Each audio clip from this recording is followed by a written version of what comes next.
In the ancient world, we understand that images represented authority of the one who sent it. There were kings that placed images in distant territories to imply that their rule reached wherever they put the image.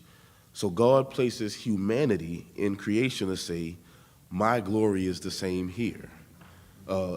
When we say the image of God, so many people get that messed up because they're thinking about something physical.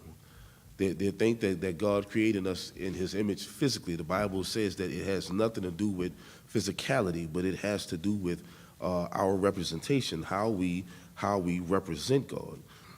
Because the Bible assures us that we are God's visible representation in an invisible world. And our lives should reflect his character, justice, and holiness. That means that there's something that we have to do. There's a requirement that God gave us. God is saying that if I'm making you in my image, there are certain things that you should not do. There are certain things you shouldn't say. There are places where you shouldn't go. There are certain ways you should and should not treat people. Because if God says you're made in my image, and I am an abusive person, then clearly I have to reevaluate my relationship with God. Because if I'm made in God's image, clearly, if I'm doing things outside of God's image, I need to that needs to be a place and space where I reevaluate what my relationship looks like. One of the dangers of a kid being a junior is that they now have to live up to the expectations of the senior, which why most kids don't want to be a junior. Most kids would rather have not been a junior because now I got to do what my daddy did. When you look even in sports, I would have hated to have to be Michael Jordan's son, especially playing basketball. Matter of fact, one of his sons did play basketball, and they had an expectation of him that he wasn't able to meet. Because your daddy was the greatest player that ever played. And here I am, I'm yours. And people are expecting me now to do the very things that you did. When you look at the same with Shaquille O'Neal's son, LeBron James' son. LeBron James' son is in the NBA, but he's being ridiculed. He's being talked about because he's not even close. But the reality is we should be close. We should be able to mimic what it is that we say we believe. If we say that we are believers, if we say that we are children of God, we should mimic what it looks like. We should be able to be loving towards one another. We should be caring towards one another. We should be forgiving towards one another. And I'll be honest, that forgiveness thing is tough. That forgiveness thing is tough because sometimes I got plans. I got plans that don't involve forgiveness. Sometimes I have plans that I want to get my lick back. You know when you were kids and your parents told you y'all couldn't fight, and your brother hit you, your sister hit you, and your parents started fussing at you, and you tried to get your lick back before mama saw it. Because you knew if you got your lick back after mama saw it, it was going to be a problem. So there are times where we do want to get our lick back, but our lick back looks like forgiveness. Our lick back looks like sometimes allowing God to deal with our problems, because that's what he's saying. God is saying that if you are made in my image, this is what I say you're supposed to do. You're supposed to love your neighbor as you love yourself. As husbands, you're supposed to love your wife as Christ loved the church. Imagine being a representative of Christ, being made in the image of Christ, and you're a horrible excuse for a husband. Imagine that. So these are things that we have to measure up to. This is what the Bible's saying. The Bible's saying, I made you in my image. I made you to be my representation here. And I say this all the time, the majority of the time when people don't come to church, when they come to church, whether it's for funerals, whether it's for um, holidays, they got the Easter Christians, they got Christmas Christians. That's the only time they're going to come. And the reality is, the closest they're going to see Jesus is through us. Sometimes people are just not going to come to church. You can invite them as much as you want to. You can do whatever you want, but sometimes people are just not going to come. But when they see us, they need to see the Jesus in us. They don't need to see the me in me. They need to see the Jesus in me. They need to see who do I represent. If we're representing a company, we should at least follow the company's rules. We should look like what the company looks like. I should not be a CEO of Nike wearing Reeboks. Something's wrong with that. Something is wrong with that. So we are required to look like what God is showing us here in the Bible. When we talk about dominion before provision, God oftentimes gives responsibilities before he gives you the resource. Sometimes God tells you to do something, and you have no idea how you're going to do it. You don't have a plan. You don't have a strategy. You don't have it formed out. God says, go. And sometimes God doesn't give you the in-between once he says go.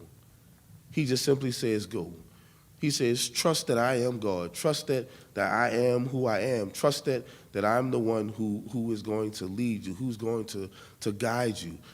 Sometimes he sends you. Sometimes we've all had that place in space where God has given us a task, and we didn't know how he was going to do it.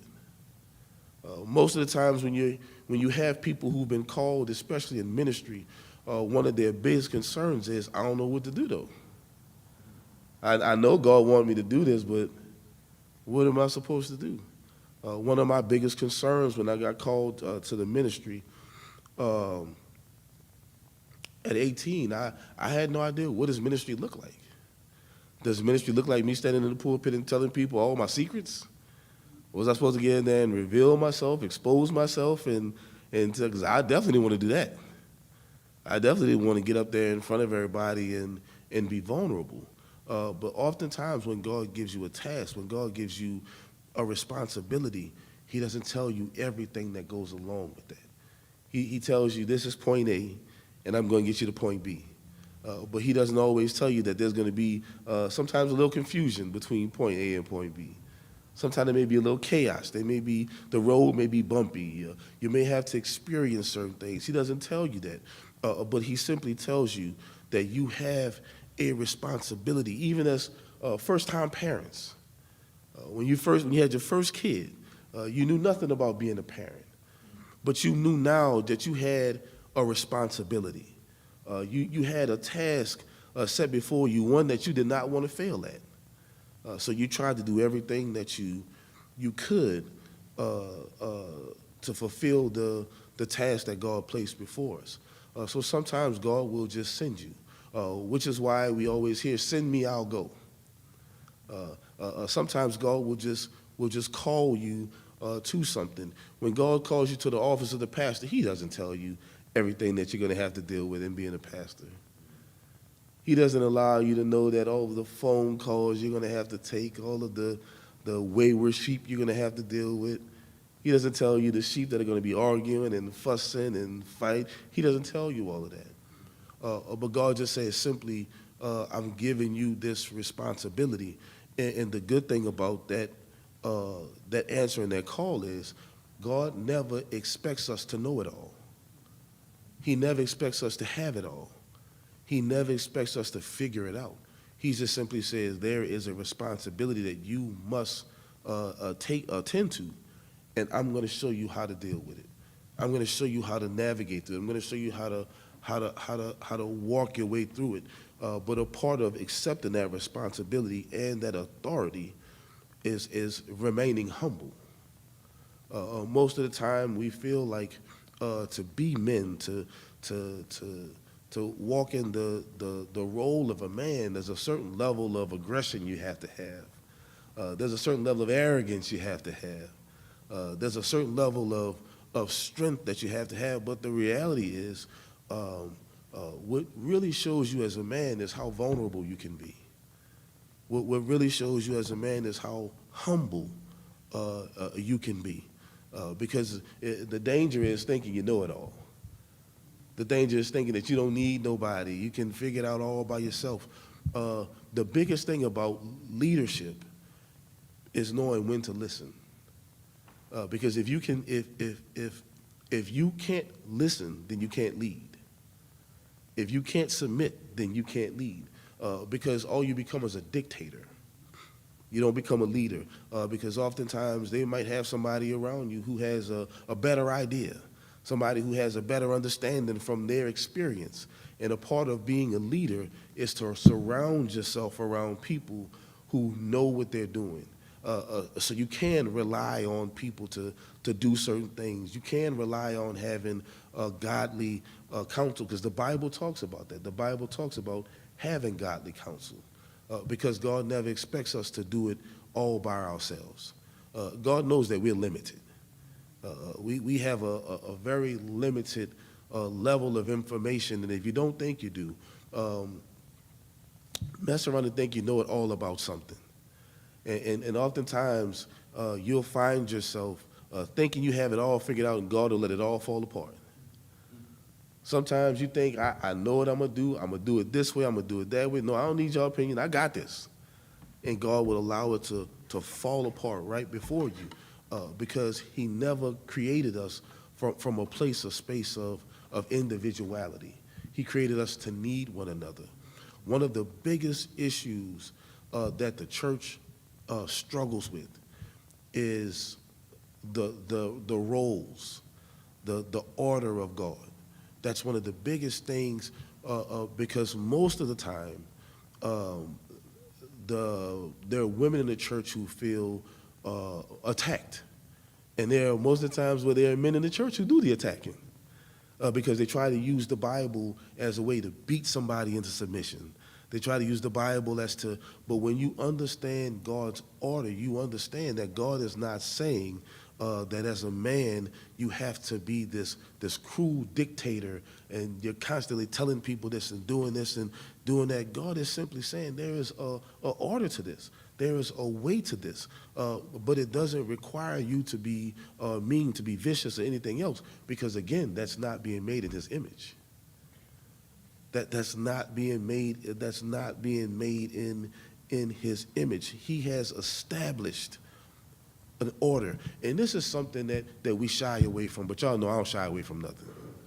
I think y'all know me a little better than that by now. But this is one of the things that we struggle with in the church, because most people will find themselves getting out of their lane and struggling where they are, trying to be something else or trying to do something else, because there's so many identity crises in the church. There's so many of us who don't want to walk in our prospective lanes. There's so many of us who struggle with that, and then there's a fight for power. And the only power is God. That's the only power in the church, because this is God's house. This is his way, his rules. Now, when you're at home, you can make up your own rules. You can do what you want in your own house.